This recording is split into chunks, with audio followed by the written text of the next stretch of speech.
Radhe Radhe, welcome to my new mini vlog. So guys, કેમ છો તમે બધા? આઈ હોપ કે તમે બધા મજામાં જ હશો.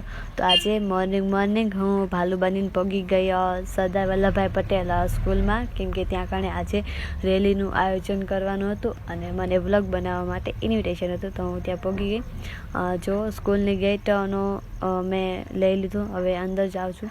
ત્યાં કારણે છે ને વિવિધ 8 સંસ્થાઓ જે સરદાર વલ્લભભાઈ દ્વારા ચાલતી જે ટ્રસ્ટ છે તેના દ્વારા ચાલતી 8 સંસ્થાઓ દ્વારા આ રેલીનું આયોજન કરવામાં આવ્યું હતું.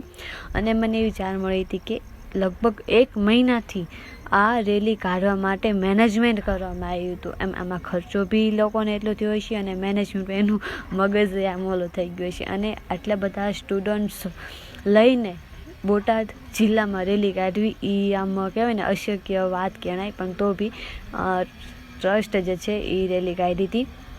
સવારે 8 વાગે હું પહોંચી ગઈ હતી. લગભગ 9 વાગે રેલીનું આયોજન શરૂ થઈ ગયું હતું અને 11 વાગે અમે કમબેક થઈ ગયા હતા. સ્કૂલેથી કંઈક ટાવર રોડેથી બેક પાછા સ્કૂલે આવ્યા હતા, એવી રીતના કંઈક હતું. એમાં મહિલાની જે કોલેજ હતી તે NCC-વાળી અને બીજી છોકરીઓ હતી તે લોકોએ વિવિધ પહેરવેશ કર્યા હતા.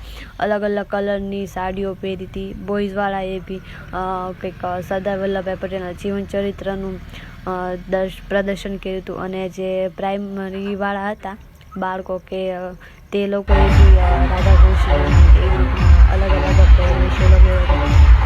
અમુક 3-4 છોકરીઓ પહેરવેશ ધારણ કર્યો હતો. અમુક છોકરીઓ રાજસ્થાની, અમુક ગુજરાતી, અમુક બંગાળી, મરાઠી, એ રીતના વિવિધ પહેરવેશ સાથે આ રેલીનું આયોજન થયું હતું.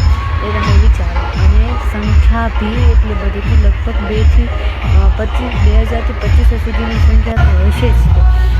રેલી લગભગ આઈનકાન સાઈડ આપણે ટાવરે હતી ને, તો આઈનકાથી આપણે સર્કલની આગળ રેલી વટી ગઈ હતી, એટલી લાંબી રેલી હતી. પછી અમારી રેલી હળવે હળવે સ્કૂલમાંથી નીકળી ગઈ.